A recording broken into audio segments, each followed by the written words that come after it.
One time for the sickos. I'm all elite with the game from the get-go. Ain't full of no stardust, I'm a real nightmare, bruh. You can meet me at the crossroads.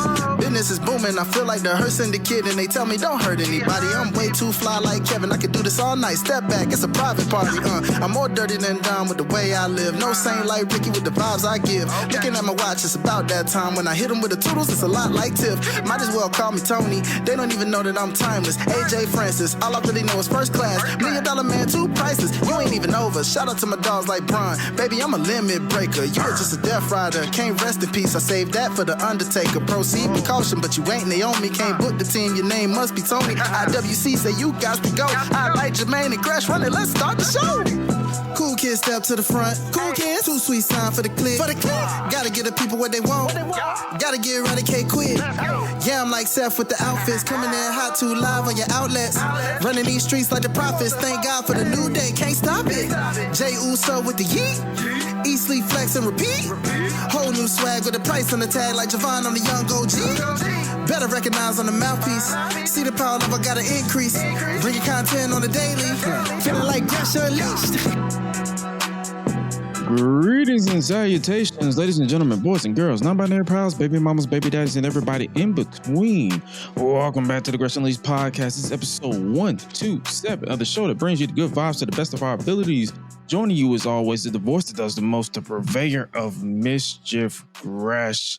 And joining me as always is my guy, my main man, my right-hand man, my partner, and them, the voice of the Unleashed Anthem, and enduring this unequivocally uncomfortable heat here in Georgia. He is none other than Mr. Highlight Real. What's good with your brother? What's up, my brother? Happening, Wrestling Legions is a thing. So, it's a thing, you know, I don't know. Off the top, I don't know. We'll roll with it. What? I think it. I hear you. You sound a little robotic. I think the weather is messing with you for a second.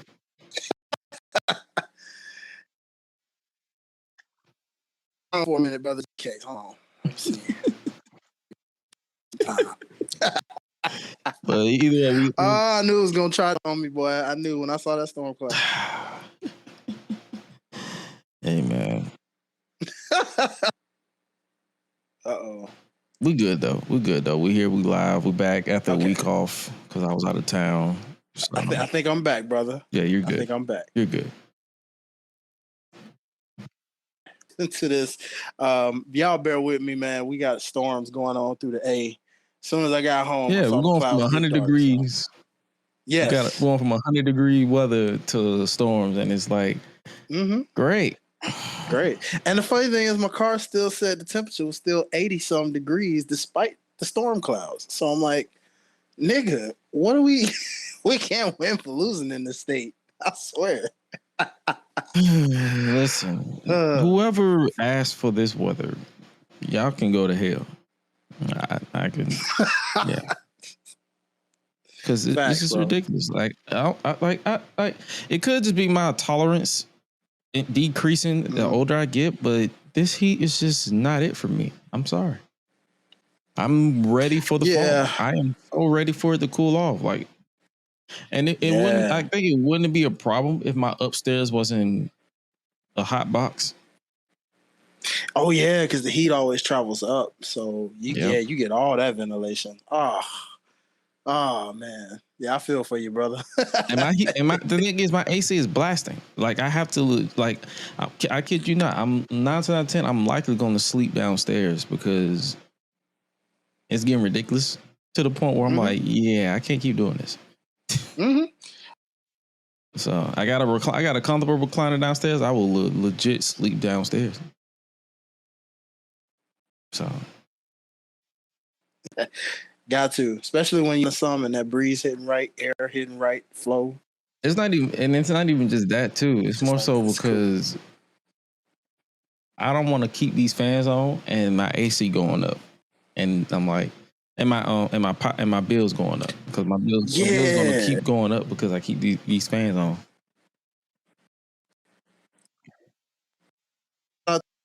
Chat talking about like, hey, not even hard. I'm hardly here.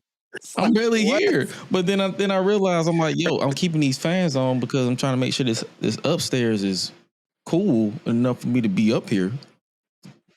But I'm still up here dripping sweat just by putting my hair in a ponytail. Like that don't work no more.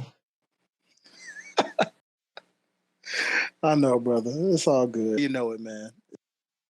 It's all good. But One more month, bruh. I'm so ready because it's like August. Usually around August is when it's going to start cooling down. Like the middle end of August is when it's going to start cooling down, and we should be good. Ooh, can't wait. I see our brother just entered into the building. Let's get our third. Sir.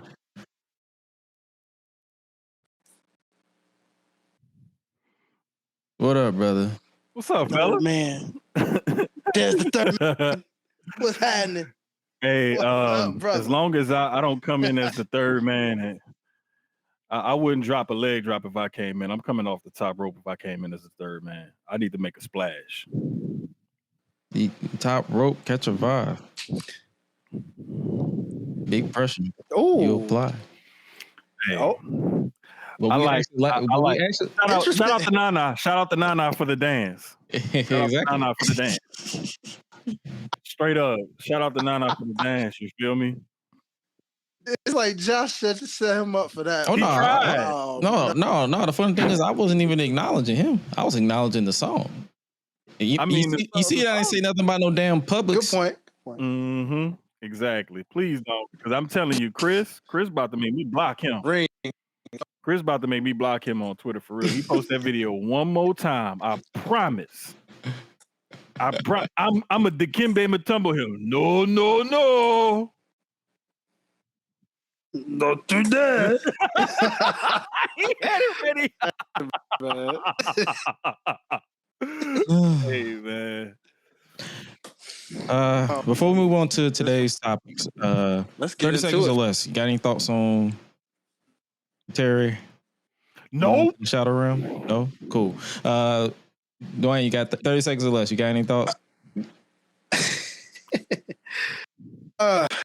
Look, man. You can go 60 if you want. I'm just saying, like, we ain't gonna spend too much time on it. Respectfully, like, that's the type of time we not on over here. It's like for sure. And taking one for the team, I guess, with this, I'll just say this, man. Enough has been said of what has been said from. Oh, his internet dropped. Hey, man, that's what's about to happen. So basically, his internet said, "Hey, yeah, fuck that." But nah, real rap. It's like I said. I think because I didn't address it on Thursday because I was literally in Nashville when it happened. He's back. Hey, bro. Your internet said, "Hey, yo, cut that shit up." Internet even didn't want me to say nothing. He don't deserve no time. I'm sorry. I tried. That was God himself telling you, "Hey, brother, move on, brother." God said that don't work for me, brother. Hey, man. I guess I'll burn that hoe. All I can say, I'll just cream. No. Keep that because it might have value. Like that. I'm not. Listen, that I'm not gonna lie. Listen, the character might still have. Well, just my birthday a couple years ago. You remember that one? That was my birthday that year. Oh, yeah. It was the little Hollywood Hogan joint with the. Hey, I kid you not. He was like, "Get rid of that." I kid you not. This man got the toy and he stared a hole. Like he zoned out. I don't think he intentionally knew he was zoned out when he saw it. He was like, I like this, but his face was like, what the fuck is this? Why did you give me this? Well, to be fair, because they gave me a Sting figure. The Sting figure really, because that was my throwback memory. It unlocked my childhood because I real figures. It's like I was broken, man. It was like kind of like years ago. It's like a part of our what we remember. So the part of me that liked Hogan saw that but then 2015 kicked in and it was like, hell no. Figure but this. You know? Hey man. So yeah. But Jermaine, I guess I hold on to it for that. Hey man, let me tell you something. When my mama said, just keep your opinion to yourself. Don't get yourself in no trouble and don't get caught up in no mess. Cause Cindy knows her son.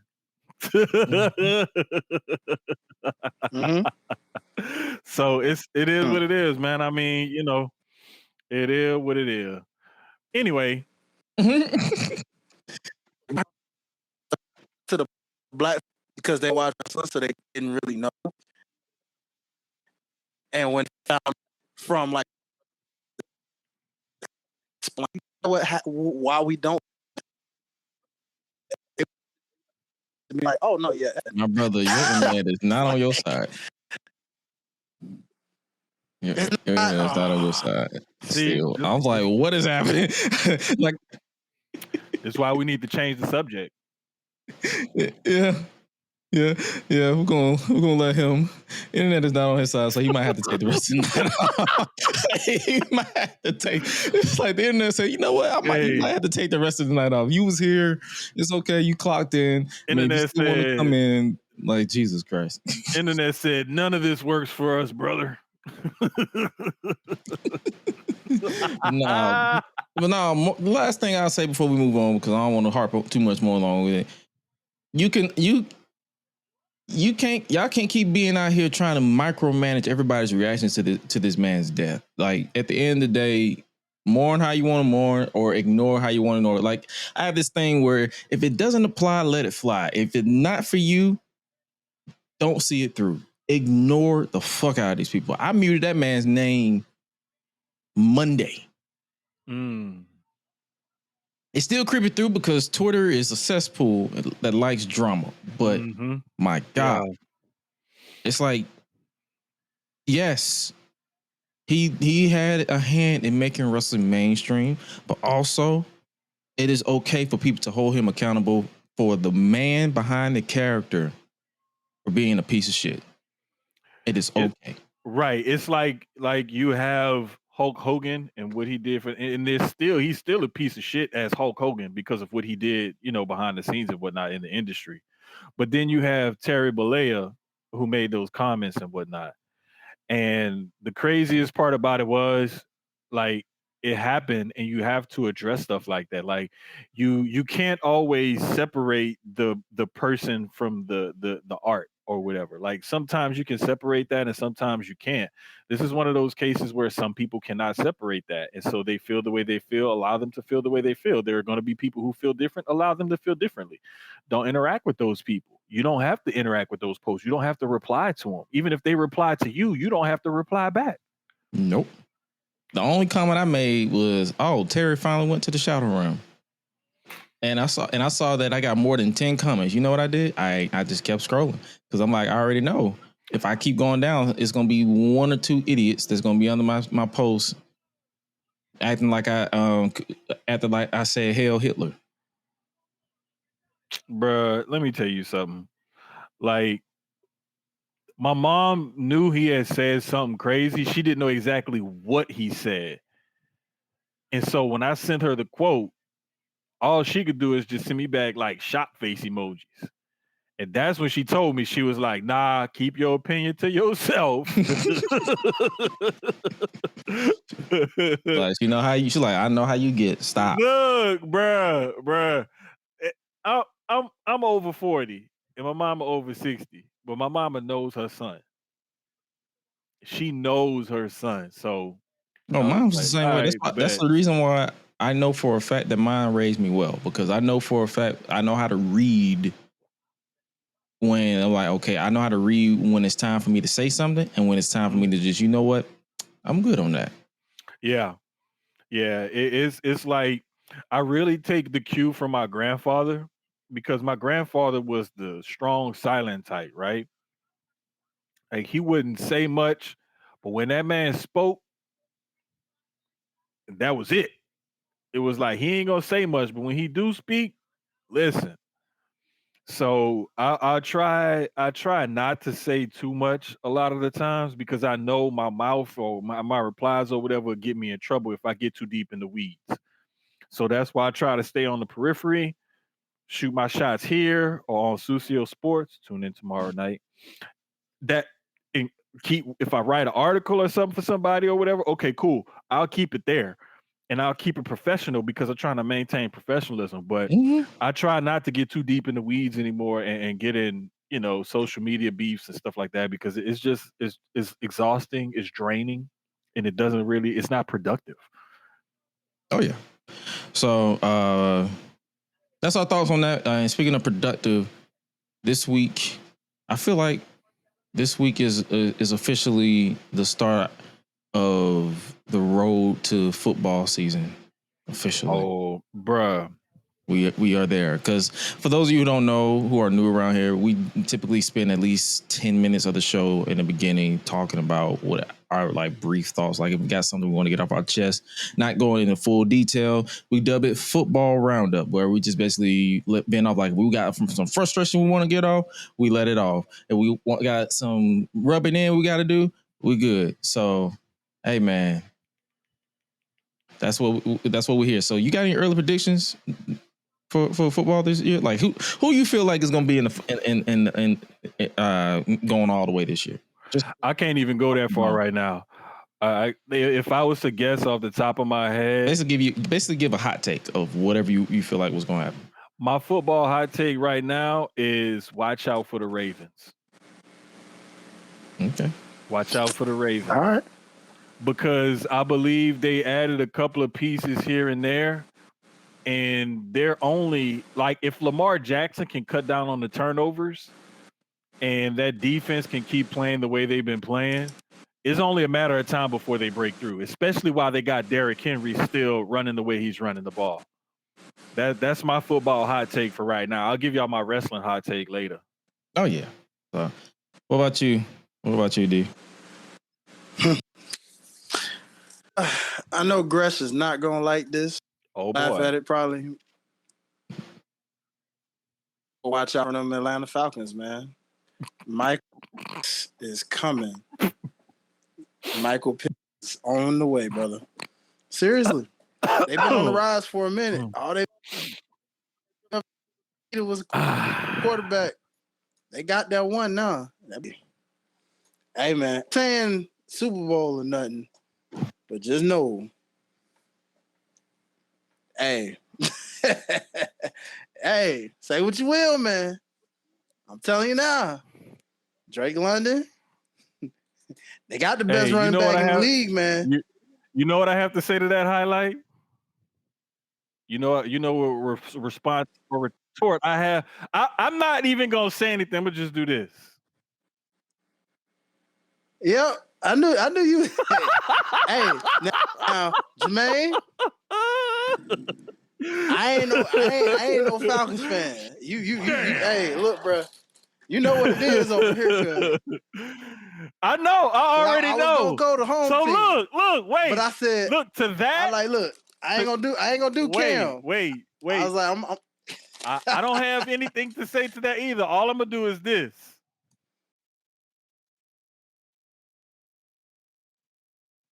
Rest in peace to all my ops. Hey, bro. If that Texas offensive line, can hold it together, that defense is nasty. Nasty. Shout out to Christian in the chat. He said my team is ass, but I'm gonna still support my Pats. Hey, bro, listen. If God dang it, I can't think of that quarterback's name, bro. God dang it, see, that's what you get for saying something good about the Falcons. God don't like ugly. God don't like ugly. That's what you get. But nah, man, like real talk though, in college football though, yesterday when Deion had his announcement, I had the page pulled up for my sports book. And if he would have said anything that sounded like he was gonna be away from the team, I was betting the under 5.5 wins. When he announced that he's coaching this year, he beat cancer, I bet the over 5.5 wins. I was just waiting to see where the press conference was gonna go to see where I was gonna place that bet.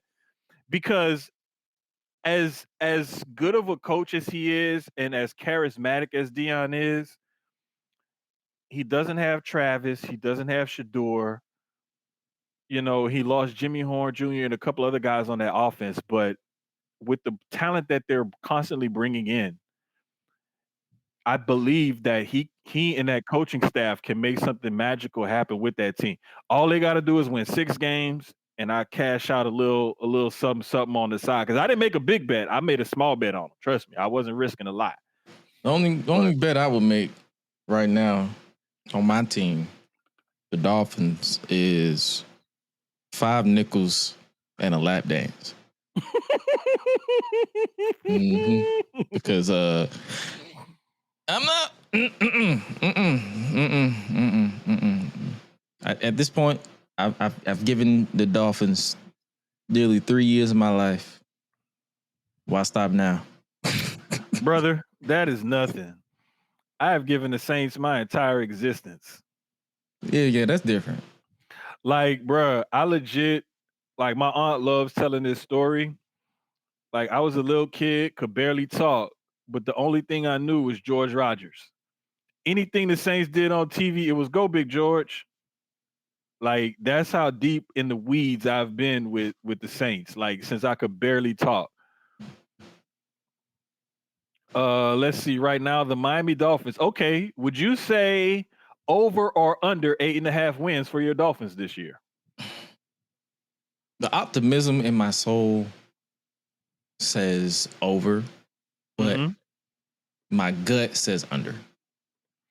See, that's kind of where I'm at with the Saints. They're only at 5.5 right now on my sports book. And I want to say over because I think that they'll be able to squeeze out 6 wins.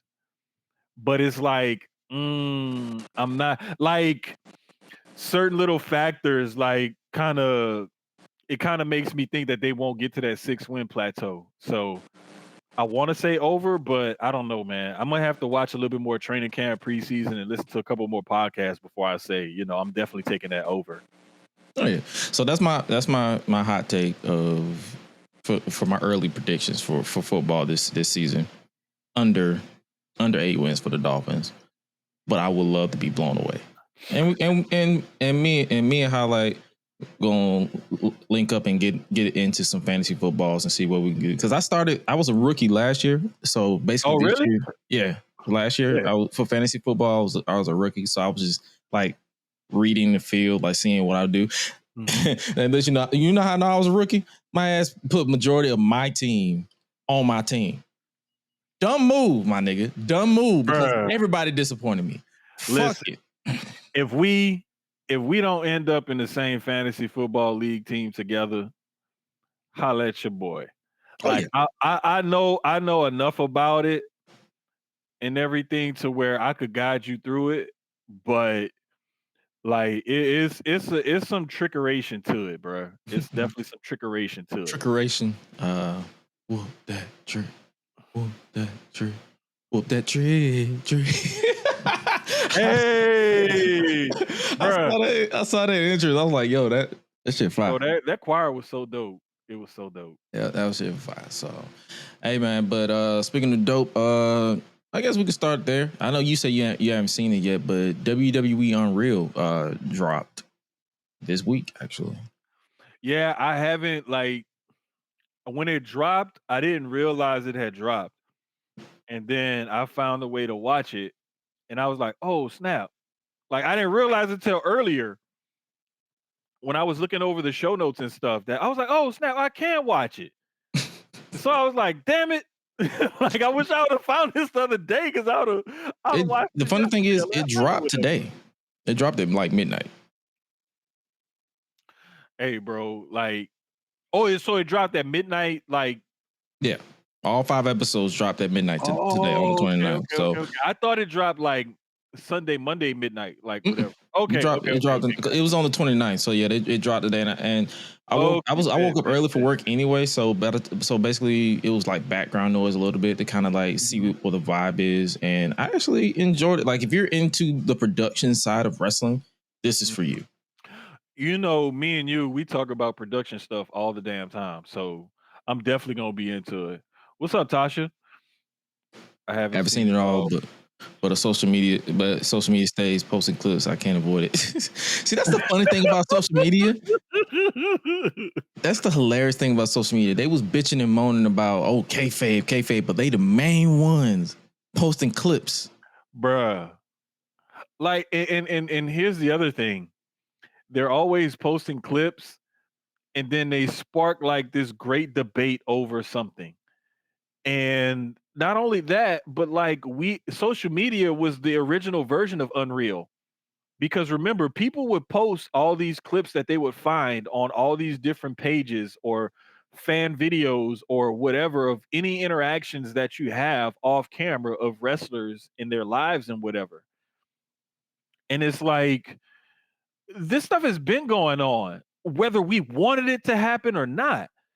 Only thing WWE did was say, "Hey, let's get ahead of. Let's take the horse by the reins and do it ourselves, and kind of pull back the curtain a little bit more." That's all they did. They're just taking advantage of what social media has already been doing. I I really I see a problem with it where some people say it's revealing a little bit too much. That's the old school part of me. But the new school part of me and the part of me that loves production and pulling back the curtain and showing you, how the sausage is actually made. Like I can't wait to dig into it, to be honest with you. Oh yeah, because I'm all the way to I think I'm on on the beginning episodes of episode 4. So basically, for those who don't know what WWE Unreal is, basically they give you a peek into the writers' room. They're not like pulling the curtain back all the way, but they're pulling it back enough so you know, hey, this is what happens. This is how the thing that you enjoy every Monday, Tuesday, Wednesday, Friday, Saturday, Sunday this is what goes down. And I like the fact that they was showing you the creative process. Like they was spitballing ideas. Like the original WrestleMania that they pitched did not happen at all, outside of maybe 2 matches, because they pivoted a lot. And I'm like, yo, this I probably would have ate the card that they showed up, but also I understand why they didn't. It's like there's a reason why they're there and I'm right out here. They read the room, they read the crowd. Like, okay, they want this guy, they want Jey Uso, they want this person, they want this person, and I'm like, oh, that's fascinating.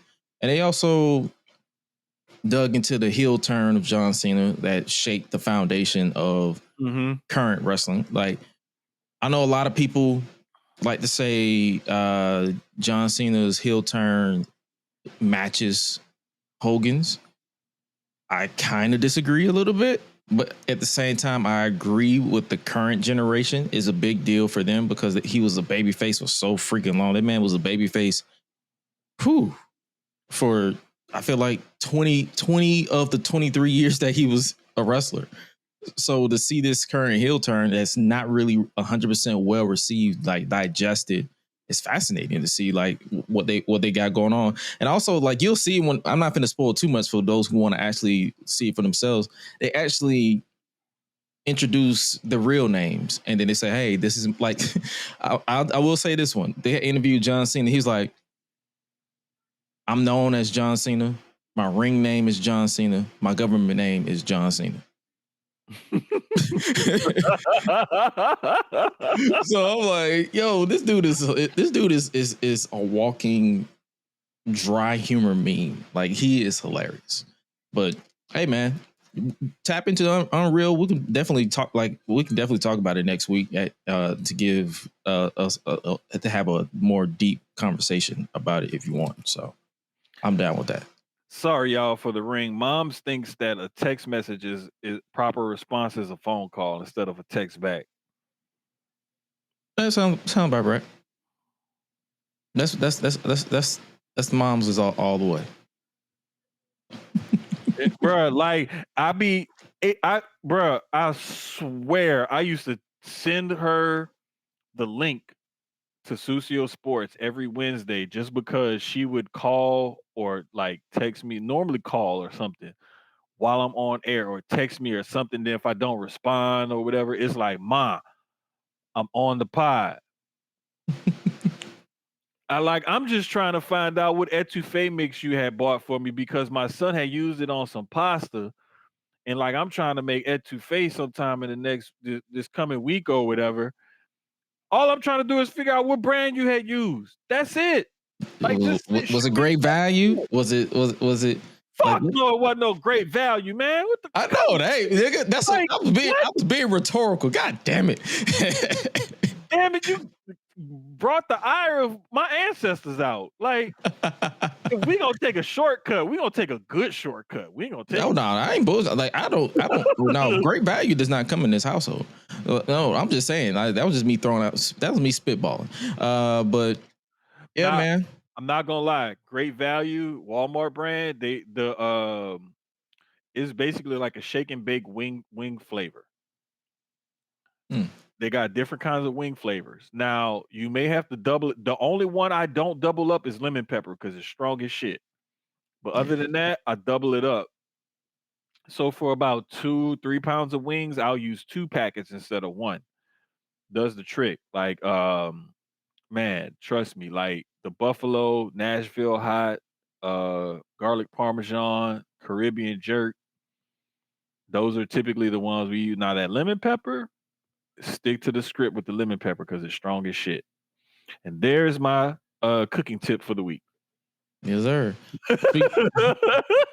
Speaking of shit that's strong, I guess we can mention this independent wrestling company for the first time on the show, and as the new champion in Bishop Kong. Hey, bro, like real talk, and I'm not just saying this just because they're black owned and black run, but like I've been to a live Ashe show when we went to Vegas for Mania. I've watched their last couple of shows online. Like I really want to make plans to go to an Ashe show live because independent wrestling, like you have to support the independents. And that's something that I'm learning on my wrestling journey as late as I'm into my wrestling journey, from being a small kid to, a grown ass man now. But like supporting the independents is really important because that's the ground roots of this wrestling thing that we say we all love. And if we all love wrestling the way we say we love wrestling, shout out to Trey D, rest in peace. But we need to support the independents. And we really need to show them some love. And like I can't say enough about how blown away I am by how good Ashe's shows are, the quality of matches that they put on, and the wrestlers that they bring in. Like from top to bottom, like the commentary, the wrestlers, the referees, shit, even the damn security guard. Like he be getting involved sometimes. And the shit is just top notch all the way around. So I can't say without enough conviction, like if you love independent wrestling and you want to support independent wrestling, show some love to Ashe. Buy some merch, buy the stream, go to a show if you in the North Carolina or whatever area that they're running their shows in, man. Like real talk, like that's a brand that I could wholeheartedly get behind. And I was ready to plunk down 10, 15, 20, $30, whatever it would have cost me to watch the pay-per-view. But they end up having this one for free on YouTube again. And I sat there and watched the whole damn thing, and it held up my Saturday because I was like, I planned my Saturday around their show. Like, I don't do that very often unless it's, WWE and sometimes AEW. But for an Ashe show, nah, I ask my, hey, what time you working? What time I gotta bring you to work? Okay, what time you get off? Okay, your homegirl go pick you. Oh, bet. Tell Alyssa I said thank you. I love her very much, and I'll babysit the baby anytime she want. Click. back to the show. Like, bro, like for real. Like, matter of fact, I was pissed because I wanted it to go another 45 minutes to an hour. Like, hey, wait, why y'all ending it right now? Like, man, hey, y'all ain't got 2-3 more matches y'all can put on? Like, I was pissed it ended earlier than what I expected. Like, that's how much they got me invested into it. And that whole match with Khan over Suge D, like Suge D held that title for over 600 days. He took that title from Trish Adora, who held that title, I believe, over 900, almost 1,000 days. Mm-hmm. And so for Khan to be to have roots from Cameroon and to be the world Pan-African diaspora champion, to have roots from Africa, bro, and he took it from a dude who held the title almost 2 years, who took it from Trish, who held it almost 3. Like, bro, like that was a dope ass moment. And shout out to Khan, shout out to Suge D, man. Suge, you did your thing holding that title down after you took it off of Trish. Khan, shout out to you, brother. I hope you do it well because Trish and Suge did that title justice. Props to you, bro. I need you to bring it because them previous 2 title holders, like they held that title down and they made that title mean something. Like that to me, on the independent scene, that's one of the most important titles that's out there right now, just because of the way that they held that the first 2 holders held that title down. Oh yeah, most definitely. For those of you, I ain't mean to get my man into a passionate tangent, but at the same time, that's what you expect when you invest in any type of sport and entertainment. But for those of you who don't know, Ashe, they returned to Charlotte, North Carolina on September 6th, 2025, where Khan will be in attendance. Tickets are on sale now, actually, at AsheWrestling.com. But I wanted to give proper flowers to one of the one of the rulers of the Gates of Agony, and that being Bishop Khan, the new Pan-African World Champion. And speaking of championships, Dirty Dominik Mysterio got the juice. I'm just going to say that right here, right now. My brother went all the way to AAA and held the AAA Mega Championship after staking his claim for the title. The visual on screen is how I feel. This man got the juice. He finally understood the assignment. This man, I personally feel like it is that time to break this man away from the Judgment Day, especially if they're going to do the same song and dance when it comes to him and women. Like, hey man, I feel like it's time for this man to fly solo and do his thing. You know what, bro? I wouldn't be mad at that, honestly, but I could also see them keeping him in the Judgment Day as well. Like, but they got to do something different. I'm sorry, bro. Like Dom, that pop that Dom got, I've watched it several times, and it's like those people love Dom. Like they absolutely love him. And I think part of it is not only the love that they have for him, but I also think part of it is the fact that they didn't like the way Vikingo took the title off of Del Rio. And the way that match went and the way that match ended and everything else, I just think that didn't really sit well with them. And the fact that they love Dom so much, like it's inevitable. Dom needs to hold that Triple I title. He needs to hold that title. Like, I'm sorry. I don't give a damn what people say about WWE having all these partnerships and rating all the championships or whatnot. JC Jane and Trick Williams, with TNA being NXT stars, holding those titles aside. The people down in Mexico love Dom. Put that title on him at Triple Mania and watch how crazy those people go. Now, Triple Mania, if you're not, familiar, is basically Triple I. It's their WrestleMania, right? It's where we got the picture. Like, and just to give you a little bit of insight on Lucha Libre, like a mask versus mask match between Penta and Viano 4 main evented Triple Mania a few years ago. And that's where we got the coldest wrestling picture of all time. After that match, when Viano 4 had to unmask, and Penta is holding up that mask with his mask torn because Viano 4 tried to take it off early and he's bloodied. Mm-hmm. And he's holding up that mask and kneeling down and showing, hey, I conquered Viano 4. Like, it's over with. Like, bruh, shout out to Keeks, man, because the homegirl Keeks really like gave me a little bit more insight on Lucha Libre and how wrestling works down there in Mexico, man. So I will always shout her out for that, because if it wasn't for her, like, I wouldn't have a lot of the insight that I have on Lucha Libre. But bro, Dom is so over. Like, I'm telling you, bro, like that pop at WrestleMania when he won the title, and then that pop he got down there in Triple I, like, bro, that kid is, shoot him to the fucking moon. Like, I don't know. I can't say nothing else. He's over as fuck. That's all I can say. I'm sorry. Oh yeah, I agree on that. And speaking of shooting to the moon, we're gonna definitely talk about it more when we get to the preview and predictions. And that is Bronson Black left Roman and Jey laying. So much so that Bronson Reed stole Roman's shoes and kissed him. Say, bro, we'll put it to you like this. Them damn Brons.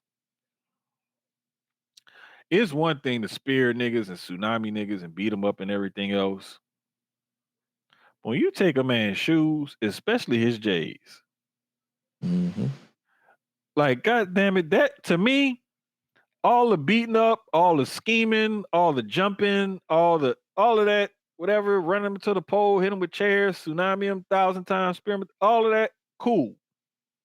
But when you take a man J's off his feet,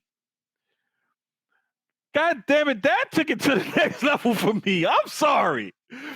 Like, I would rather you tsunami me 5 or 6 times off that top rope because my ribs will recover. But you took my shoes off my feet on national TV, and not just shoes, you took my J's off my feet. Bro, do you know how, look, and then look, bro, thank you for posting that picture, because not only are you celebrating beat my ass, but you celebrating beat my ass and you holding my shoes in your hand? Bro, I'm sorry. We would have real backstage heat if you did that to me. Like, for real, like, we would fight. Like, if I gotta walk back to the curtain without my goddamn shoes on, bro, I'm beating your ass when we get backstage. I'm sorry. They're gonna have to call the police to separate that. That's a real offense. Like, you went too damn far. You took that man J's off his feet on national TV, bro. He got 6 kids watching. I know the baby just was born, but I mean, goddamn, like, I think he debunked that. I think he's still 5. Well, he got a lot of them. The nigga got at least a starting lineup. Yeah, he do. I'm just, bro, you don't take a man J's off his feet on national TV, bro. That's disrespectful. Yeah, man. Because at that point, the OTC and Yeet Man gotta go get the Glock. Bro, listen. They need to go straight Arn Anderson. Also, shout out to the Bron Breakker not looking as tan as he usually is. You know what? You're right. He don't look. He don't look. He no look black. He no Dominican poppy. He look white. Because I promise you, he straight up look Puerto Rican, Dominican, something like. And listen, and my tan is natural because I work outside now. So if I look a few shades darker, that's because I legit work outside. This is not bronzer, pun intended. This is natural sun. But that dude, that brother, like, hey, bro, stay out the tanning bed, stay out the bronzing, like, do your relax, thing. Chill, relax, just chill out. But now, man, you feel like this is this it? Because I know a lot. Oh, that was me. I pressed the wrong button. I know a lot of people, including myself, was like, "Oh, the bronze and black stood tall on the go home Raw before SummerSlam. That means OTC and Yeet Man are about to win." And then I slept on it. I'm like, I feel like they shouldn't win. I feel like bronze and black should win this because I feel like they need to establish Braun Breaker and Bronson Reed, and what better way to establish that than by having Braun pin Roman? Okay, if we have Braun pin Roman, then we got to shoot Braun to the moon. Yeah, because there's no time. They barely reference Seth, and that might change Saturday. They might have did that by design. He may be good to go Saturday. He might do a cash in. We don't know, but at the same time, even if Seth is good to go, they can easily skyrocket Braun and be like, "I did what you couldn't do in recent memory, and I beat OTC." I think that whole Seth is good to go, whatever. Like, people need to dead that shit because. Oh, I know. I'm just saying, like, me personally, I feel like he's not good to go. But I'm just saying, if he pops up, I know you don't. I know you have your feelings, but I'm saying, if he pops up, because where the shit is happening in wrestling, it's wrestling at the end of the day. I've accepted if he doesn't show up. I'm not finna fantasy book him showing up, but I'm just saying, even if he doesn't show up right away, if he shows up down the line, Braun still needs to win. And they have to skyrocket. This is a pivot. This man took over in all of Raw. This man was talking his shit all day. Mm-hmm. He was like, "Yo, this is my ring now. This is my cameraman. These people in this, these fat asses in this ring, these are my dogs. They bark for me." And I'm like, bro, he basically just ripped off Roman's 2022 promo against Brock Lesnar. They not letting that man cut that promo if they do not plan on skyrocketing him to the top. He needs to win against Roman. No, that was the one against Logan Paul going in the Crown Jewel. Nah, remember 2022? When this is my show. This is my cameraman. Can't he said that against Brock for the unification match. 2022. If you pull it up, right, I'm trying to tell you, you won't be able to change my mind because I'm telling you this right now. He said a similar one. Yes, he said a similar one to Logan Paul, but he also said for WrestleMania when it was him and Brock, he said you don't. This ain't even your fault, Brock. This right here, this is my cameraman. I know which one you're talking about. This is my ring. These people, they come to this arena to acknowledge me. That's what I'm saying. I'm like, yeah, that he did, but I just sent it to the group chat. I just remember the one because the one that I connected with the most. He cut the same promo twice, is what I'm saying. Yeah. The one I connected with the most was the one against you talking about the Crown Jewel. Ain't no man alive who can touch my button. Yes, that one. That's the one I like. I like the one he did against Brock, but that one he did against Logan, for whatever reason, like, I connected with that one more. Oh, yeah. And I'm not dismissing that, but I'm telling you exactly what he ripped it from. No, the other one he did on SmackDown. Yeah, that's what I'm talking about. Bron ripped. That's what I just said. Bron ripped his promo on Raw from the Brock promo, not the Roman Logan promo. That's what I'm saying. Okay, got you.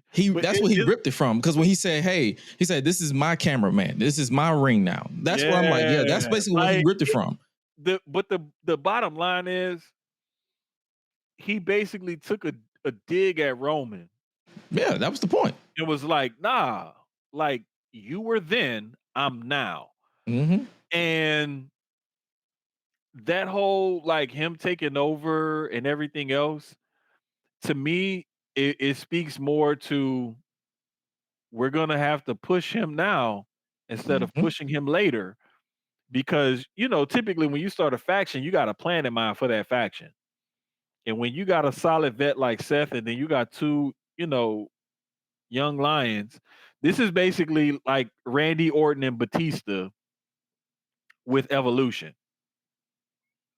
Heyman is basically like the Flair, quote unquote, except he's an advocate, whatever, wise man, whatever you want to call him. And Seth is like the Triple H, the established guy of the group. Oh, yeah.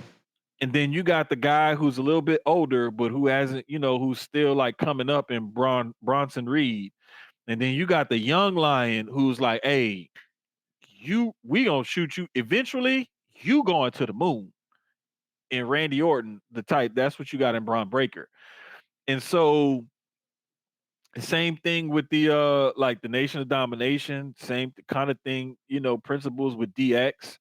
When you had Shawn Michaels was well established and Triple H was coming up and all of that. It's throughout wrestling history you see this. And the pivot here is Seth's injury causing them to have to push Braun, a little bit faster. And I mean, his name is Bronson in real life, so you ain't have to correct yourself. I'm trying to stay at kayfabe, Josh. God damn it, give me a break. It's been a long ass day, man. I walk like 7 miles a day. But anyway, I really wouldn't mind seeing that because with Roman is so up there and over. Same thing with Jey. Even if Jey took the pin, you can run them out there that next week, following week, next pay-per-view, whatever, lead up to the next pay-per-view or whatever, and they still can command a top spot in a crowd pop. These are the guys that you're trying to get to that point to where you can run them out there at any time and you can get that crowd pop. How do you do that? Have them go over on the two of the biggest talents in the company right now. Yeah. Whether you do it clean or they cheat on some nefarious shit happens, whatever it is, it don't matter. The end result needs to be this at the end of SummerSlam. And now you're catapulting two more guys, especially one in particular, to that next level.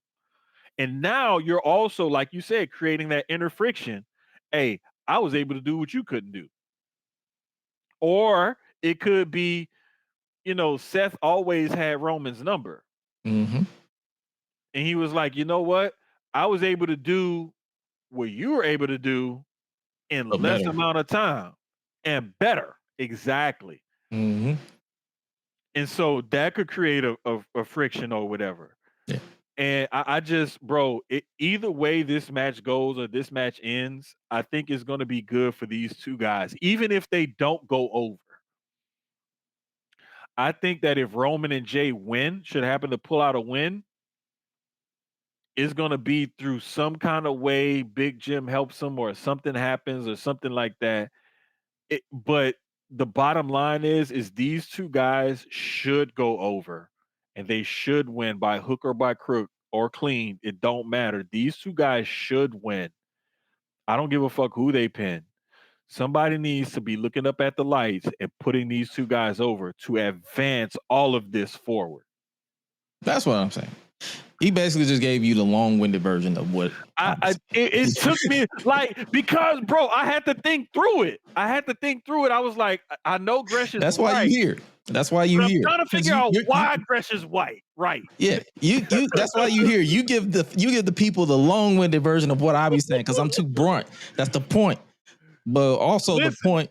We also have to save you for Thursday because I can't have you giving all your shit out on Tuesday and then you be on Thursday be like, yes, I agree. No, like you gotta. I gotta make sure I shoot my bullets on Tuesdays, so you got some bullets you can save for Thursday. Oh yeah. And speaking of bullets, how'd you feel about that promo between Punk and Gunther? Because I saw some mixed reviews. I saw some mixed reviews as always, but I saw more positive than negative. I'm sold on the match regardless. Because this was one of the matches that was supposed to happen at WrestleMania before they pivoted to Jey Uso. Right. I really liked it. And I like the fact that Punk got his shit off, but Gunther also got his shit off. And I love when you have a match like this where you think there's two schools of thought. Well, Gunther should win because Punk's old and Gunther's this, hardcore, wrestler. And Gunther is basically like the old school Punk where he can claim to be the best in the world and his in-ring work backs it up. Punk used to claim to be the best in the world where mainly it was he could wrestle. He was a little awkward, but his promos were like the thing that set him apart from everybody else. And it's like you have these two ships passing in the night where Punk is still heavily promo based, whereas Gunther is solidly ring based. But Gunther's promos are starting to come up to his in-ring ability. And whether people want to say it or not, whether people want to believe it or not, or give him his props or not, Gunther's promos have come up to be is coming up to his in-ring ability. And like people who love real graps, like Gunther could have been a wrestler in the 40s, 50s, 60s, 70s, 80s if he wanted to. He would have worked because of his in-ring ability. But his promo skills are legit coming up to the point where it's like 80s, 90s, 2000, 2010s, and now, like when promos meant something and promos still do mean something, he's gotten way better. Punk, unfortunately, his promos have stayed up there, but his in-ring ability has decreased as his age and athleticism has decreased. I love the promo between the two of them. I give it. I was invested in the match as well, just because I want to see old school and new school come together. But it ain't no way people can say Punk bulldozed him or Punk outshined him in the promo battle. There's no way you can just say that honestly and truly believe that, unless you're just a super Punk fan or a Gunther hater. 9 out of 10 is that's the case. It's super Punk fans or super Gunther fans that says either or. But hey, man, that bell gonna ring, and I feel like we're gonna have a good time. Pivoting to SmackDown before we give our preview predictions and get up out of here. How are we feeling about the tag team division before we talk about the match that was made official? Because we're gonna have TLC 2 again. How are we feeling about the tag team division on SmackDown with the Wyatt Six?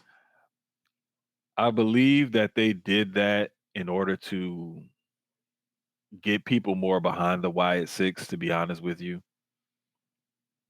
There was no reason to take the titles off the Street Profits. The Street Profits should have held them titles down a little bit. And I think that this was given to the Wyatt Six in order to kind of help them out, boost them up a little bit, and see what they can do. But props to the other tag teams in that SmackDown division for continuing to prop up the tag team division and everything.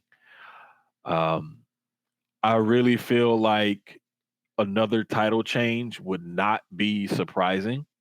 Oh no, they put 6 teams in. They put 12. It's 12 people in this match, bruh. I would not be surprised if there's another title change.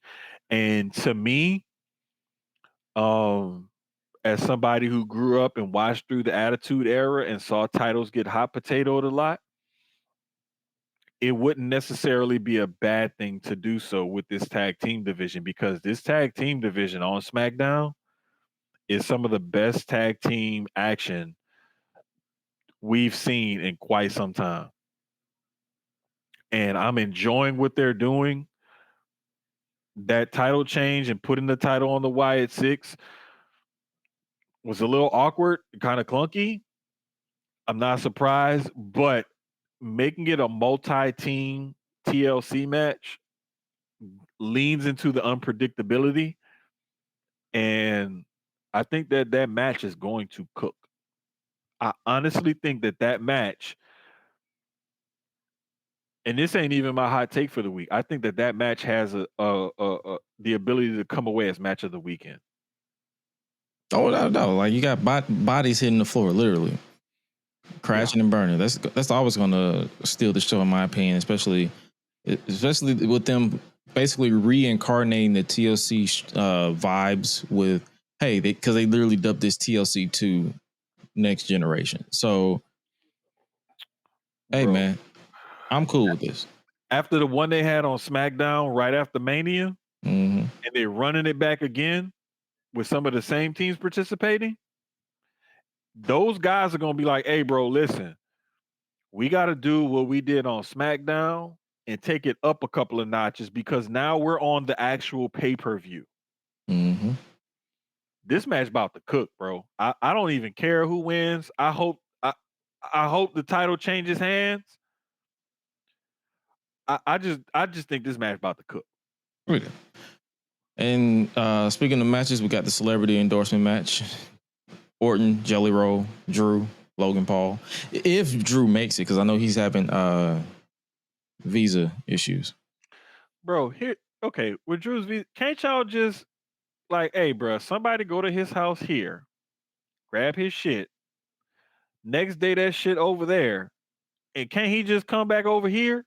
Like, I don't see how this is a fucking problem. But we The current dealing state of with this country. listen, we dealing with the U.S. government, so everything is a fucking problem right now. Yep.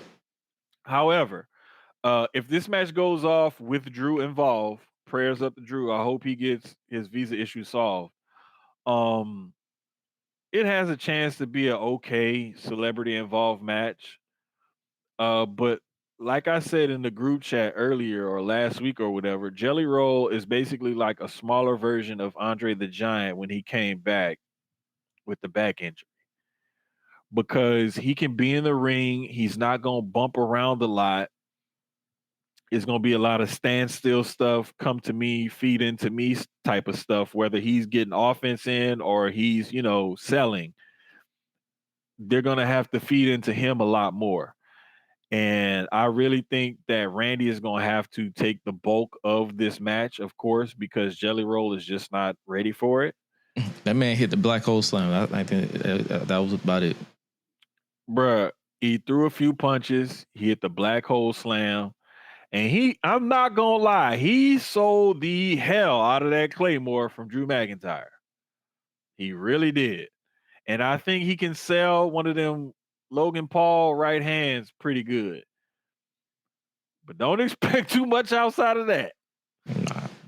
That's why I tell people too. Like, just go on this with your expectations in the toilet, chill, just lay back, relax. Like, it's literally just it's just a spot match. Like, it's just there to fill a spot. Yep. And if Drew cannot participate, I fully believe that they'll pivot to somebody who can definitely help out in a celebrity spot match. Somebody like The Miz would be the perfect replacement if Drew can't make it. Because The Miz is a good worker. He knows how to take care of people. He's going to work safe and he's going to make the celebrity look good. He's proven that time and time again. So I would say go to pivot to somebody like The Miz if Drew can't make it. Indeed. So, with that being said, yeah, I guess we can go ahead and switch courses to SummerSlam. I have no idea why that graphic is still there, so let me go ahead and remove that. But yeah, SummerSlam. How we feeling? What's your excitement level for? Because we got Saturday and Sunday for SummerSlam, the very first 2-night SummerSlam. I'm excited simply because it's a 2-night SummerSlam. And there's going to be at least a couple of matches each night that I'm really looking forward to. Just like any type of pay-per-view, there's always something I'm going to look forward to because it's wrestling and it's pay-per-view wrestling. So I'm looking forward to it regardless. The fact that it's a 2-night pay-per-view, I'm interested to see how the crowd feels and draws out and how the crowd reacts to it. But I'm actually kind of excited for it, and I've kind of I may have a work thing to do Saturday afternoon, evening, or whatever, but I'm planning on making sure like my phone is fully charged after I get off of work, even because we're supposed to do a team thing after work on Saturday, or maybe after this event, this charity event we do on Sunday. I don't know. We haven't decided yet, but I'm actually looking forward to it, and I'm kind of excited about it, and I just want to see how they're going to do a 2-night SummerSlam and see how this all plays out. So, all right, so we might as well get to it. Saturday and Sunday matches were announced this past week, so we know exactly it's going to be 11 matches thus far across both nights, 11 to 12, whichever one comes first. We might as well start with Saturday and might as well start with the one match we was just discussing, and that is Randy Orton and Jelly Roll versus Logan Paul and Drew McIntyre. Randy Orton and Jelly Roll going over. You and me in the same boat, my brother, because it's like this is like we just said, it's literally just a celebrity match where you just kicking it, and it is what it is. Just get both of them on the card. Like you got your customary celebrity match right here. That's literally it. Basically, that's what it is. I mean, the celebrity got to win his first match. He got to go over, and there's no better two better heels to go over than Logan Paul and Drew McIntyre. And 9 times out of 10, Logan Paul gonna eat the pin. Yeah, this is true. Next match we got is Sami Zayn versus Karrion Kross, the third match. First match, Sami won. Second match, Karrion won by nefarious means. And this is the third match where they Sami basically said on Raw, if Karrion wins, he will admit to whatever Karrion believes that he knows about Sami. So I think I'm gonna go with my heart, and I want Kross to win simply because I want to see this storyline progress a little more, and I want to see Sami like turn aside or turn something or like have that internal fight with himself. I want to see this drag on more. I don't care. I could care less what other people think. I don't want to see Kross like him in there. Because if Sami wins and Sami's like, yeah, I told you I'm virtuous. No, that's not a good story because we already know he's a goody two shoes. I want to see him fight with himself. And I want to see him struggle. I want to see that storyline progress. So I want Kross to win. Even and my counterpoint, even if Kross doesn't win, I still feel like they should still do that story to where he still struggled internally, even during this match, to where he's like, damn, maybe he is right. And then even if he wins, post Sami should still have that internal struggle, like, damn. But that's what I'm saying. I think if Kross wins, he even wins by disqualification because he gets Sami to do something underhanded and gets caught by the ref. That's what I'm saying. Like whether Kross wins by I'm gonna beat your ass or he gets Sami to do something nefarious to get disqualified, Kross still wins. It still brings out that side of Sami. True. This is true. Oh no, trust me, I get it. Like my pick is obviously gonna be Sami because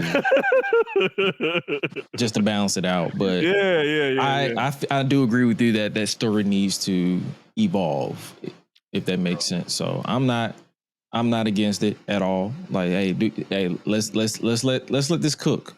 Let this story evolve some more. Next up we have, speaking of stories, next up we have for the Women's Tag Team Championship, we have the Judgment Days R&R versus the Frenemies in Alexa Bliss and Charlotte Flair. I feel like this is going to be new champions. I feel like we're going to have new champs too. And the main reason is because it furthers both storylines in an interesting way. And that's simply why I'm picking Flair. Oh yeah, because then Roxanne, or not Roxanne, Raquel was like, hold up your end of the deal. Right. And not only that, but remember in the little when she asked Dom about playing the PS5, playing 2K, first thing Raquel say, you know who else likes 2K? Liv. Bro, I would love nothing more than for them to lose those tag titles and like have that start to cause division in the Judgment Day and whatnot, and start to see that crumble. And to see Flair and Bliss, we're not friends, but we're frenemies, or whatever, like that would just there's so much more that can be brought out of a Flair and Bliss title win than if Judgment Day retains. It's way more interesting that way. Way more interesting. And it's like they're making this work because it shouldn't work. It should not work, but it does. So facts. I get it. Sticking it to the women, we have Tiffany Stratton defending her women's championship against Jade Cargill, the queen Jade Cargill. Let me say that correctly. The Queen of the Ring. How we feel like this match is going to go, and who's your pick? Jade Cargill winning the goddamn match. Next question. Time to crown her. I said how you feel like the match is going to go, my brother. If you go look what Dennis Green said in that press conference, you gonna crown them and crown their ass. Hey, bro, I just think it's time, and I feel like they've pushed Jade to the moon. They put the rocket on her back. Tiffany's held it down. You know, she got the title win over Nia, and that whole storyline kept going. She retained against Charlotte at Mania in a crazy like promo battle, and then the match was crazy, and she looked crazy after the match. She held that women's title down long enough to where she's achieved a certain status level, but I think it's Jade's time. It's time to pull a trigger on Jade, shoot her to the moon, put the strap on her, and like let's see what she could do with it. I agree with you as well, but also I would like to add that I feel like Jade winning will force them to reset the SmackDown Women's Division as far as like challengers. Because I'm not gonna hold you, I don't want to see another Tiffany Stratton Nia Jax match. I don't. No. Another reason why I'm glad Nia showed up on NXT tonight to disturb there, because that pulls her away from this scene right here. I'm looking forward to this match because they low-key cooked a few weeks ago when they wrestled on SmackDown. And people were thinking, you know, Jade's still green, she needs work to be done, and Tiffany's only 25 and she's not, I don't know why they still got the title on her and blah, blah, blah, blah. Like, if you look at the way the crowd pops for both of these women, you see why they're in the position that they're in.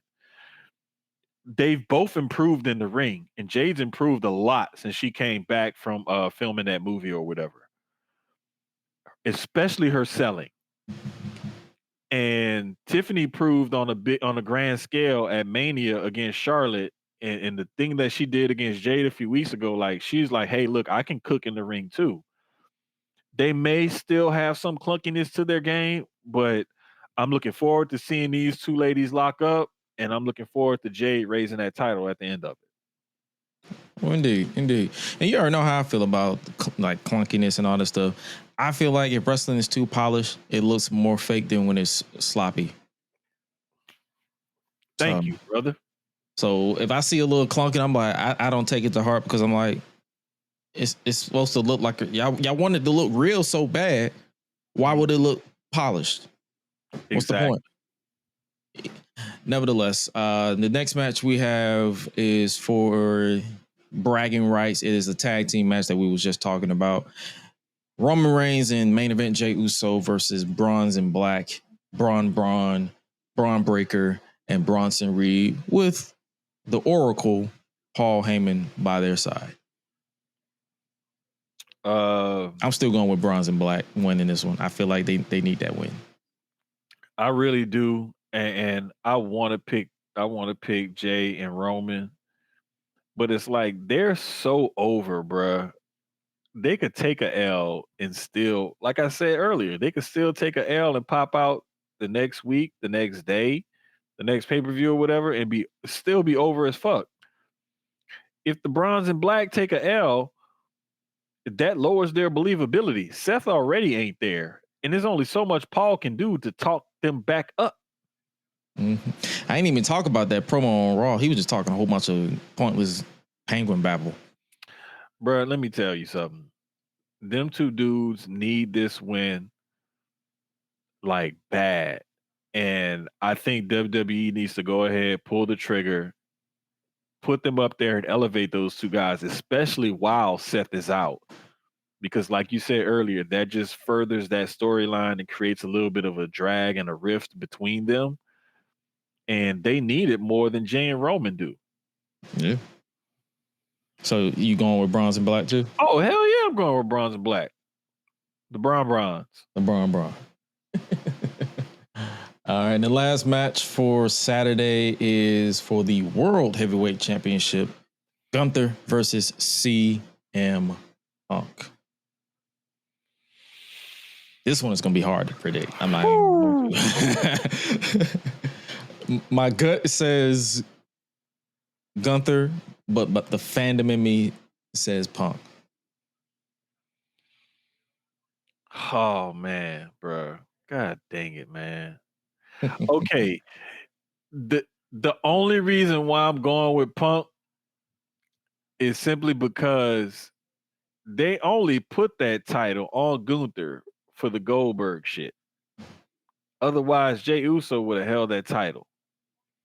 Yeah.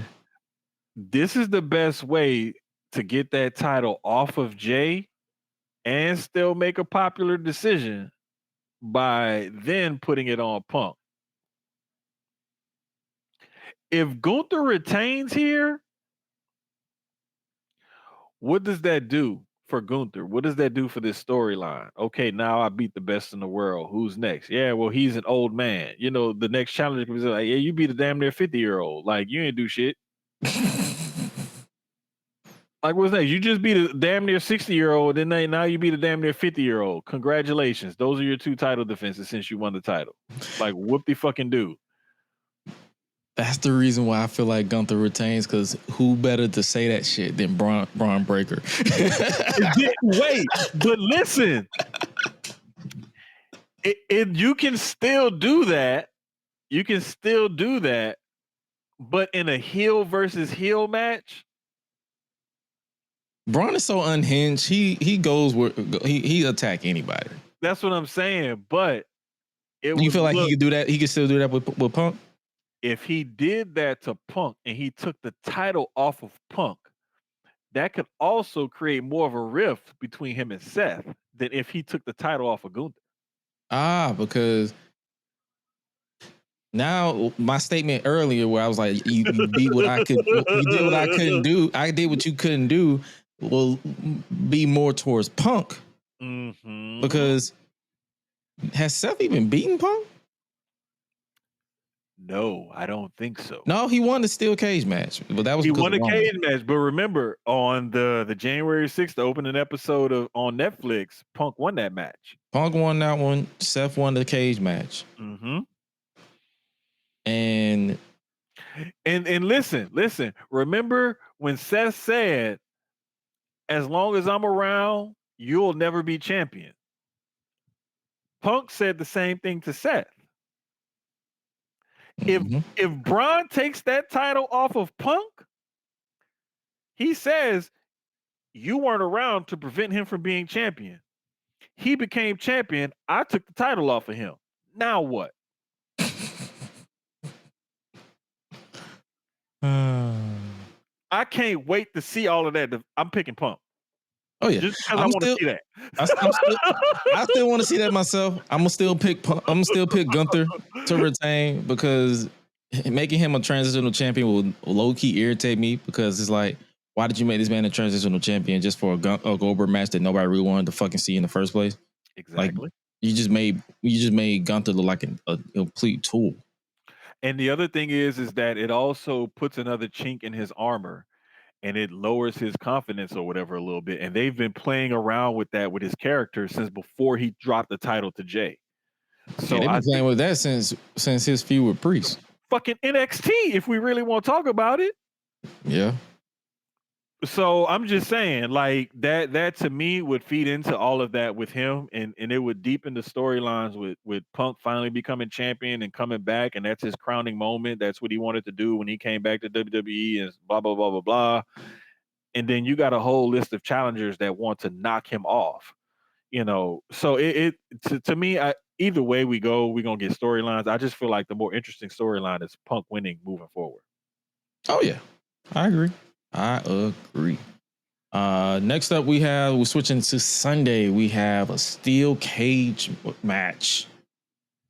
Solo Sikoa defending United States Championship against his unofficial twin, his former enforcer, Jacob Fatu Yarami, versus the leader of the MFT. Hey, 4 letters, 1 word. Stop. Solo winning this match, bro. And his homie's gonna help him. That's how I see. Like he just won it.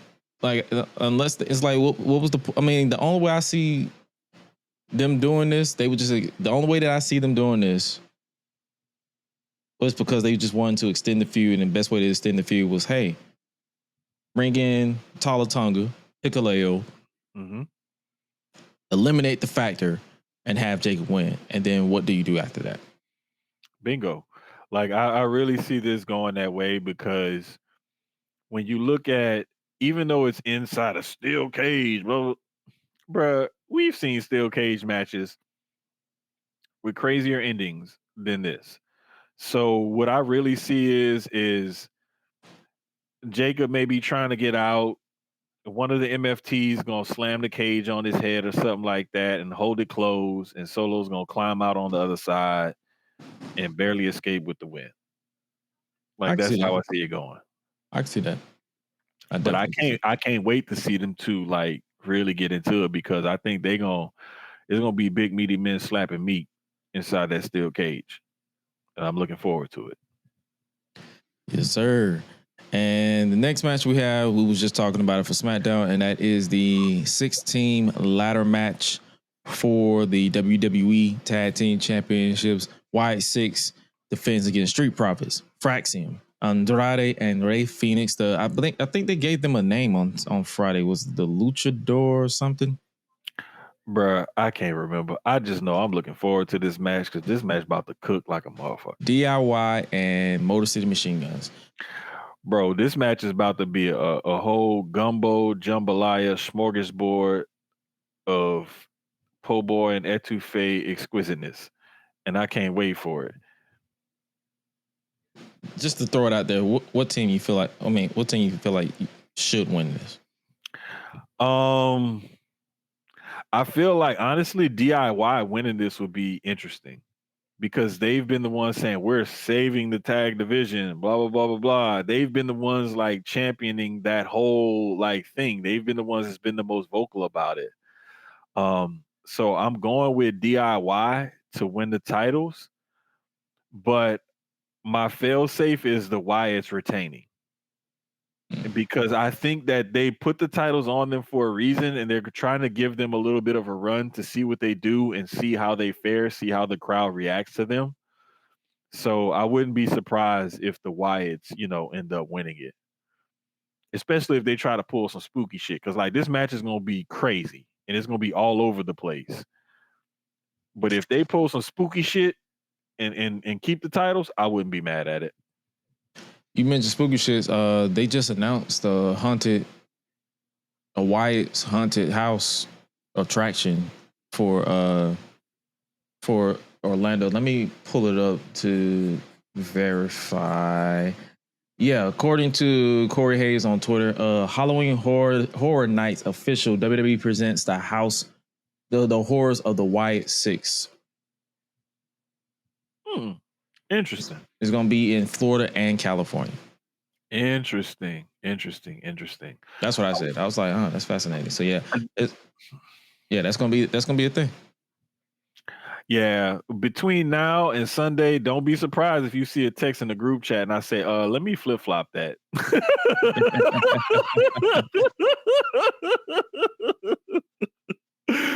But yeah, I'm gonna go with DIY, and my fail safe is gonna be the Wyatt Six. My pick gonna be Wyatt, and my fail safe is gonna be Motor City Machine Guns, just for that pop. Yeah. Speaking of pops, we have Dirty Dominik Mysterio defending the Intercontinental Championship against the phenomenal AJ Styles. I got Dom retaining. You know what? I was tempted to pick AJ. I really was. But I forgot he's already won the Intercontinental title. So Intercontinental title win wouldn't make him a Grand Slam champion. He would have to win the US title, I believe. He won that one too. He did. Oh yeah, he did. He had that stinker with Kevin Owens. That's right. Where remember when someone botched the ending and yeah. But listen, the rest of the match was just that ending that was like So I still say it was a good match. But damn, I forgot about that. Okay. Yeah, you know what? To me, it wasn't a stinker, but it wasn't well received. Let me rephrase that. I got Dom going because, bro, only way I see Dom losing that title, when he held up both of those titles at Triple I, and that crowd like popped again, it just meant more. Mm-hmm. And I think that if Roxanne and Raquel lose those titles, and if Finn and Big Head lose their titles eventually, and Dom got 2, Buddy, that's what, man, listen. there's a split. Dom gonna get a big head about himself, and he gonna get real arrogant and shit. And he gonna start popping it, and he gonna have a reason to. But I just think that this match is set up for Dom to win underhandedly, but AJ is gonna give him a damn good match. Oh yeah, I would be, he his daddy's son. man, listen, I wouldn't be mad if AJ won, but damn it, Dom needs to win this match and hold on to that title. Indeed. And speaking of titles, we're gonna switch it back to the women. We got Women's Intercontinental Championship, Becky Lynch versus Lyra Valkyria. Becky Hemsley, if you will, because we're not saying the Hogan no more. Becky Hemsley, if you will, versus Bird Lady. Where if there's no countouts, no disqualification. So it's basically a lot of stipulations this week. There's a lot of stipulation matches this weekend. And where Lyra said if Becky retains, she no longer challenges as long as Becky is the champion. Bro, Bird Lady winning that title, bro. They need to get that damn title off Rebecca. I'm starting to get sick of seeing her ass. I'm picking Bird Lady out of pure hate for Becky because I'm tired of Becky. Becky getting on my damn nerves, and it ain't got nothing to do with her age. It's just she rehashing the same old character shit, and she pulled that shit in big league to me, Bailey, out of her WrestleMania spot, and I don't like it because I like Bailey. You mentioned Bailey, and this is definitely some shit Triple H would do. I feel like Becky retains because of Bailey. You know what? I wouldn't even be surprised.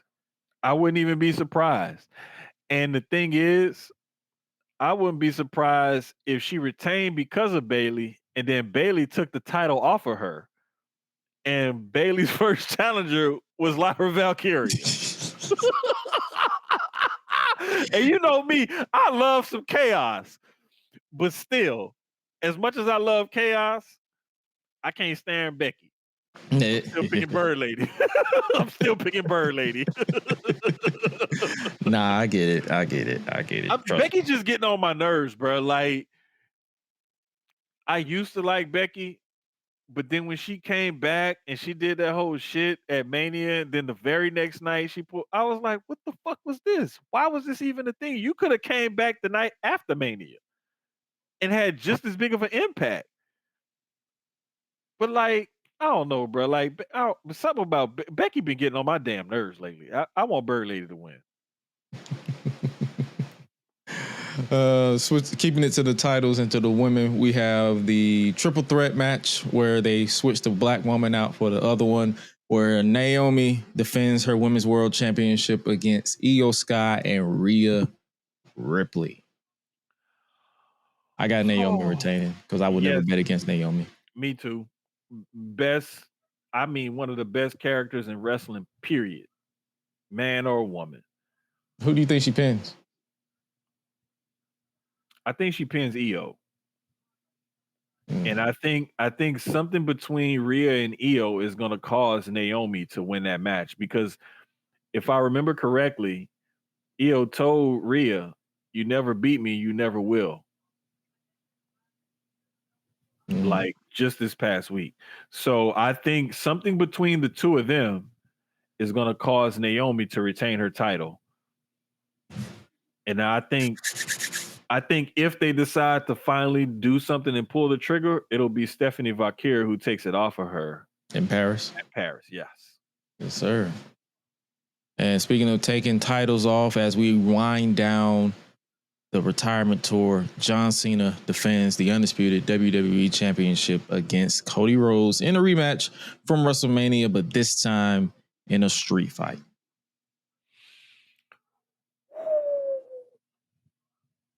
Brother, I really, really, really, I can't. I don't want to say this to sound apoplectic. I don't care who wins this match because I think it goes great either way. A stipulation match, you cannot, you're not allowed to bomb a stipulation match. If you do, you the problem. Exactly. And I think this is going to help them put on a better match. But I also think because it's a street fight and Cody pushed for it and he was the one who wanted it and Cena kept trying to back out of it and nigga topped John Cena, pause. I think Cena is going to retain and win this match simply because Cody pushed for it and everything, and then he's still not going to be able to get it done. And Cena's heel turn will continue. The tour will continue with Cena holding the title. I think he loses that title at some point, but I just don't see him. He's only going to have, 12 or 13 more appearances after this? Mm-hmm. And then his last match is in December. Exactly. And this is going to be August 3rd. So we have to think about it. We have to stretch out 12 or 13 more appearances between August 3rd and December. True. Yeah, I agree as well. Like, I feel like this is going to be a great match. Like, it's going to be a fun, chaotic match. We might get some interferences because that's just how that's Triple H's MO with the world title since Roman. And I think we're going to get some color too. I think we get color. Oh, yeah. Cody is his daddy's child. And John Cena is still from the old school. So I think we get some color in this match, but I think Cena retains. Because all the crap that he wants to do to underhandedly win, he can do legally now and still win. This is true. This is true. And that is our preview and predictions for SummerSlam 2025 weekend. Hopefully it is a fun show. I'm pretty sure it is because it's SummerSlam. Like, next to WrestleMania, there's SummerSlam. Next to SummerSlam, there's Survivor Series. Next to Survivor Series, there's the Royal Rumble. Those are, no matter what anybody says, and Money in the Bank if that's your type of thing, but no matter what anybody says, those big four are always a fun time, no matter what, whether you're kicking it with friends, watching live streams, or just whatever the case may be. So hopefully you guys enjoyed our preview for this. Did we even talk about anything AEW this week? Did anything happen in AEW this week? Oh, Bobby Lashley finally got enough of MJF and choked him. He held his ass. I was in Tennessee, and by the time I got off, I was tired, so I didn't really watch AEW. But I saw that clip. I was like, bro, he finally had enough. He said, yo, I'm done with this shit. Bro, that shit was so funny, dog. Because the way he hemmed him up, and it was in a locker room against a locker. Like, it looked like a jock, like, bullying some nerd. Like, bro, the shit was just funny, man. I loved it. Yeah, definitely. I think, yeah, because I did see that on Twitter. I also saw on Collision that they did role reversals. So they basically turned Max Caster face and Anthony Bowen's heel. I did not like that. And that kind of pissed me off a little bit. I'm not gonna lie. But I mean, hey, you know what? The Collision is sometimes the show where they play around with stuff at. You know what I'm saying? And they try different things. And I like that they're giving the fact that I like the fact that they're at least giving Bowens the leash to, like, see what he can do with this new character that he's developing and whatnot. I do like it for that. I don't like Max Caster being a face because I don't like Max Caster. Yeah, that too. That's what people. I need people to understand that just because I said he actually got this shit over because we was in All In, and they was chanting the whole "Let's go, Max, you're the best wrestler alive." I'm like, yo, dog, what? If you would have told me this 6 months ago, I would have called you an idiot. The expletive idiot. A fucking idiot. Yeah, exactly. I wanted you to say it. I didn't want to say it. Yeah. I would have called you a fucking idiot. I was like, you goddamn idiot. What are you talking about? But no, this is where we are.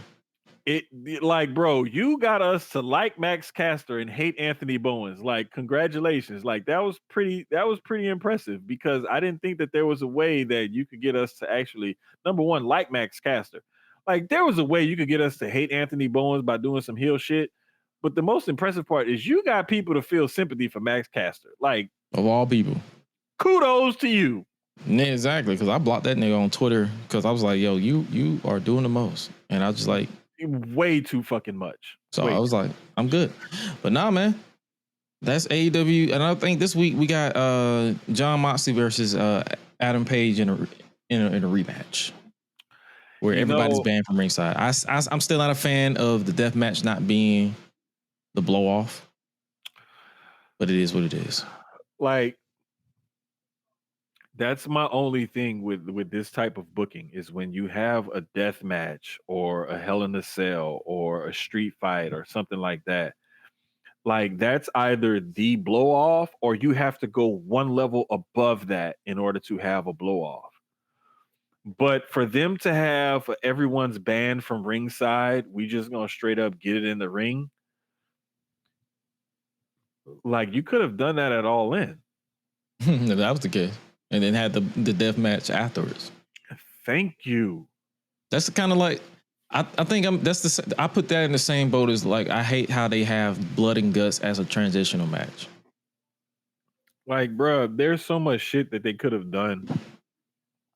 Like, it's just, but this is the way AEW likes to book their stuff. They don't want to book it linear like the way traditional wrestling fans would think or believe or whatever. But I mean, hey, if you want to have just a straight up wrestling match to see who's the better wrestler or whatever, cool.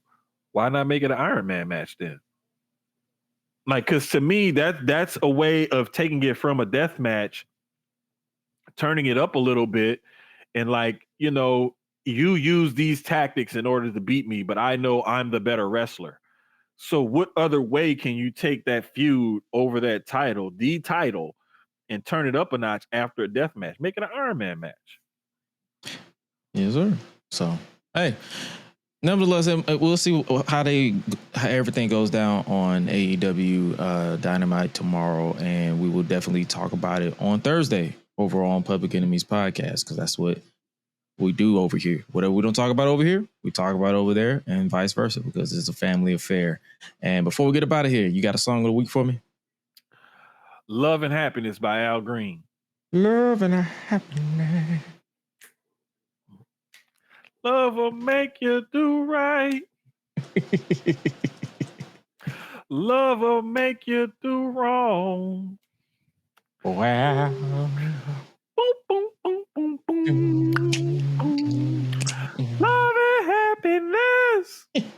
Man, don't get me started, bro, because I'll start my bad singing ass to getting down.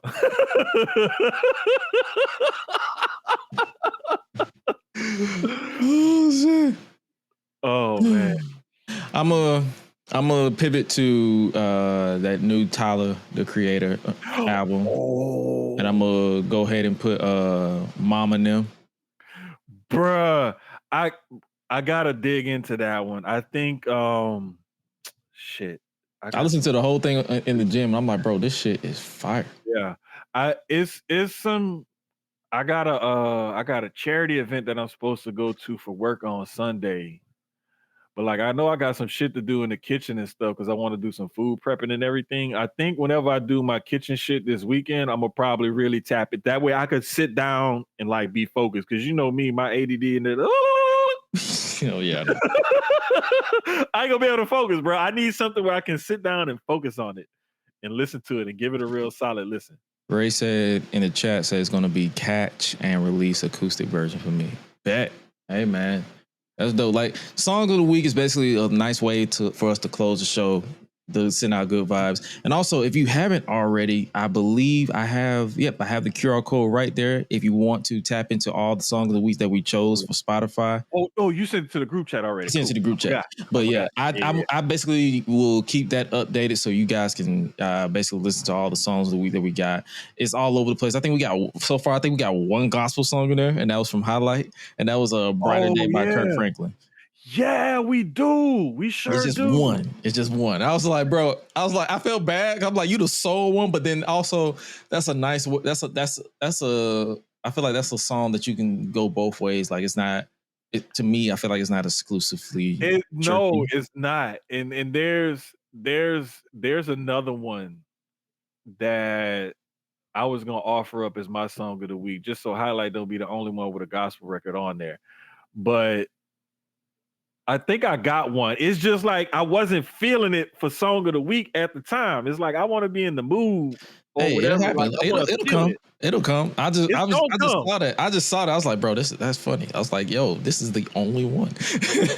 Bro, the main reason why I picked the one for this week, Love and Happiness, is because like I was in the old school mood, but like that song in particular, like if you just listen to the lyrics of it, it makes you like happy. It makes you ponder, makes you think, but it still is a feel good song. Yes, sir. But hey, man, also hopefully you guys feel good about this episode that we dropped with you, because that is our show, ladies and gentlemen. Thank you so much for tuning in with us as always. Aggression Unleashed comes to you every Tuesday when we can, Tuesday night. Sometimes 9, sometimes earlier, depending on everybody's schedule. But nevertheless, you will get a solid hour and a half. We are working on our time management because I know a lot of y'all and a lot of us say, hey, we love what you do, but over 2 hours is mad long, especially when we got so much to talk about. So we are working on our time management, make sure you guys get a good chunk of our thoughts, but also not trying to keep you guys up too late because, hey, school is about to start soon. So you already know y'all got to get y'all some sleep. But nevertheless, hope you guys stay tapped in. Make sure you guys check out my guy tomorrow. What you got going down? Bro, we're going to talk about a lot of NFL training camp. It's not too much NBA news to talk about. It's more like NFL ramping up into training camp, guys getting signed, guys getting released for doing wild shit. Some WNBA news, like the way they're going, and some Major League Baseball stuff because the trade deadline is Thursday. Trade deadline is Thursday, and there's already been a couple of moves there. So, I mean, we got a few little things on tap for tomorrow night. Y'all just tap in with us. Yes, sir. Susio Sports with a Z, or you can just follow my Twitter, or you can just go to the Susio Sports YouTube page. Yes, sir. And bam, that's it. And make sure you guys also tap into aggressionunleashed.com where you can listen to the audio format of this particular show. Glitches and all, because Highlight was here, but then he wasn't. He started praising Hulk Hogan, and the internet said, "Fuck no." But no, jokes aside, he'll once the weather clears up over here, he'll definitely be back next week. That doesn't work for me, brother. It doesn't work for me, brother.